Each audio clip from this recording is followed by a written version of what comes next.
Welcome to this video on market and competitor intelligence. Our goal is to transform scattered signals into trusted decisions, moving through a clear sequence, from question to evidence, analysis, AI, verification, and finally, a solid decision. Consider this opening story. Most fashion decisions are locked in months before customers arrive. One retailer, however, listened to every signal nightly: what sold, what was tried on, and what was missing.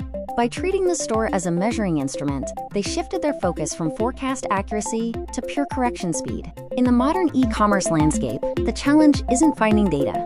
We have millions of signals like clicks and reviews. The challenge is turning that into one trusted decision. E-commerce currently suffers from a massive excess of data, but a chronic shortage of actual intelligence. This video builds your decision capability. We will focus on 3 pillars: framing a business question with clear constraints, gathering and triangulating evidence from diverse sources, and deciding by converting intelligence into testable hypotheses and clear KPIs. Intelligence is what closes the loop. It follows a disciplined analytical chain: question, evidence, analysis assisted by AI, verification, insight, and finally, action. Remember, speed only provides a competitive advantage if the entire loop remains trustworthy. It is important to distinguish between market research and market intelligence. Research is project-based and seeks defensible certainty over weeks, while intelligence is a continuous flow designed to drive decision speed in hours or days. Market intelligence is designed to shrink decision latency. Each step in the loop, from signal to recording, interpretation, decision, and finally execution, represents a measurable delay. If your processes for approval or ownership are slow, your signal quickly loses its value. You must match your research speed to the cost of error. If a decision is reversible, lean into speed. If it is irreversible, such as a major factory investment or long-term trademark registration, always prioritize certainty and slower, more thorough research. A chart is not yet intelligence. Too many teams stop early by simply presenting raw data or AI summaries. Your true destination is a better decision, and you must move through data, patterns, and insights to get there. Use these 5 lenses to turn a simple brief into robust analysis: market, customer, competitor, value, and channel. These shouldn't be 5 separate reports, but rather a completeness test for your strategic thinking. A sharp question determines the evidence. Take this example. Instead of a vague inquiry, ask specifically about launching a particular serum for a specific demographic on a specific platform. Narrow boundaries make your required evidence clear. Always rewrite your brief until it is capable of changing a decision. If your initial prompt is too broad, it will fail to drive action. Remember, your research question should determine the data, not the other way around. Triangulation begins with a map of your sources: search, marketplace, social, customer, company, and AI. Keep in mind that no single source can see the whole market. You must combine them to get the full picture.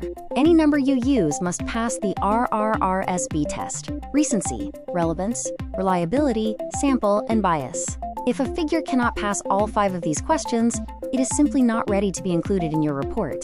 Finally, remember that primary data explains the frames the field. Use secondary data to establish the context, and reserve primary data to challenge and confirm your findings. Data ownership fundamentally alters your strategic freedom. From zero-party data, where customers share their preferences, to first-party data captured through your CRM and purchases, you gain increasing control and potential for differentiation. In contrast, relying on second or third-party data offers more reach, but significantly less control over your strategy. When sizing a market, remember that your TAM represents your potential, while your sum is your actual plan. These figures are illustrative. The real value lies in debating the underlying assumptions rather than focusing solely on the arithmetic of the total. Always build your market size from observable, challengeable assumptions. By breaking down your estimate, for example, by population, penetration, frequency, and price, you allow other analysts to examine your logic and stress test each component, leading to a much more robust final calculation. A number without a source is just a claim. When using AI to estimate market size, maintain skepticism. A confident answer doesn't mean it's verified. Always interrogate the definition, year, scope, and source of any data to ensure it is actionable. Triangulation produces a credible range. By comparing bottom-up population data, marketplace observations, and competitor inferences, you can account for different blind spots. Confidence in your results rises significantly when these independent methods converge. Be aware of 4 common traps that inflate your market opportunity. Beware the 1% fallacy, assuming market share is easy to win. Understand that a large TAM often means intense competition. Know that GMV is not revenue, and never confuse a forecast with an actual historical performance. Search and discovery commerce serve different roles in the customer journey. Search is intent-driven, where a customer has a specific need and looks to convert. Discovery is content-led, turning interest into intent. Don't compare them as competing platforms. Define their unique roles in your strategy. A product page is a goldmine of competitive intelligence. Don't just look at the price. Analyze the keywords, images, variants, reviews, and delivery promises. These data layers reveal your competitors' operational strengths and gaps in their service promise. Competitive intensity matters more than total market size.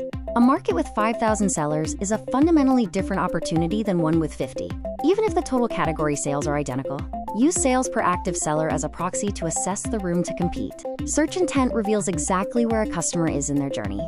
Categorizing queries into understanding, comparing, buying, or brand defending helps you assign budget where it will be most effective for an entrant. When looking at social commerce, commercial intent beats raw view count every time. A video with fewer views but more questions about pricing or availability is a stronger signal for your team than a viral video with little commercial substance. Review mining is powerful, but it requires human verification. While AI excels at classifying, clustering, and counting, a human must always sample the data to check for errors and take final ownership of the insights extracted. Follow a disciplined workflow for review mining. Collect, clean, classify, cluster, gain insight, and finally, prioritize. The end goal isn't a sentiment score, but a ranked decision problem you can actually solve. When analyzing complaints, a single issue often dominates the agenda. For example, if 35% of reviews point to inaccurate sizing, your clear decision should be to prioritize improving the size guide before addressing other minor concerns. Finally, prioritize your actions by looking at the leverage you have. For every complaint, consider its frequency, the severity to the customer, and your actual ability to fix it. This formula turns raw complaints into a clear, actionable decision path. Reviews tell you about buyers, but they often mask the full market. We must account for 3 specific biases: J-shaped distributions, where only the delighted and furious speak, the survivorship bias of non-buyers whose barriers remain invisible, and intervention noise from campaigns that skew results. Always cross-check reviews against conversion and returns to get a clearer picture. A competitor matrix is only as good as the decisions it enables. Don't just list features. Use this structure to identify gaps in pricing, channel, and unique selling propositions. A matrix becomes truly valuable when it forces you to change your positioning or adapt your experimental design based on what you observe. When comparing competitors, never stop at list price. True competitive intelligence requires calculating the effective price for the customer. Factors like standing codes, shipping thresholds, and bundle sizes significantly reshape what a buyer actually pays. Look for who is truly cheapest under a realistic order scenario. Competition isn't defined by industry labels, but by the customer's job to be done. A customer wanting to relax for an hour might choose streaming, gaming, or even sleep. To map your true competitors, start from the need, not the product category. Advantage usually lives in the entire operating system. While you might want to benchmark a single feature against Amazon, Walmart, or Nike, doing so while ignoring their underlying infrastructure, like distribution, inventory, or D2C control, leads to flawed conclusions. Never copy a feature without understanding the system supporting it. Bias often enters your analysis before you even start. From survivorship and confirmation bias to the dangers of simple averages and recent events, your intelligence can be easily skewed. Mitigate this by seeking out failures, cross-checking behaviors, and assigning a team challenger to argue against the preferred conclusion. Replace vanity metrics with decision metrics. Total views or follower counts often mislead because they don't capture intent. Replace them with metrics that drive action, such as purchase intent comments per 1,000 views or the contribution margin per order. Always ask, what specific decision does this metric enable? Remember, AI is an analyst, not an evidence source. While it is excellent at classifying, clustering, and detecting patterns, it cannot substitute for source traceability, current data, or human responsibility. If your evidence chain ends at the AI interface, you must reject that figure entirely. Use the AI critical loop: verify, challenge, and own. First, trace every claim to its source. Second, ask the AI to attack your own strategy to find what it missed. Finally, decide on the path forward yourself, with full responsibility for the reasons behind it. AI errors often hide behind fluent, confident language. Be wary of 4 failure modes: fabrication, outdated data, plausible synthesis of unrelated facts, and source bias. Fluency is a presentation quality, not an evidence quality. Always check for the date, definition, and scope of any AI output. Agentic commerce allows price changes to cascade in seconds. As company A and B's automated systems react to one another, you can see price wars unfold almost instantly. This power makes it essential to implement strategic guardrails. Automation should be a tool, not the pilot.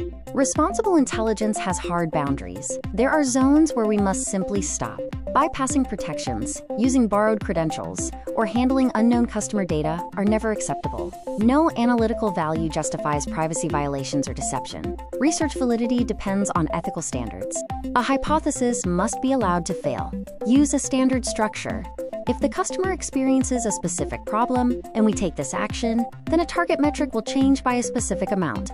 Crucially, define a rejection threshold before you start, so you know exactly when to conclude you were wrong. Put these lessons into practice with a 60-minute intelligence sprint. Break it down. 10 minutes per phase: question, search, marketplace, reviews, AI synthesis, and the final decision.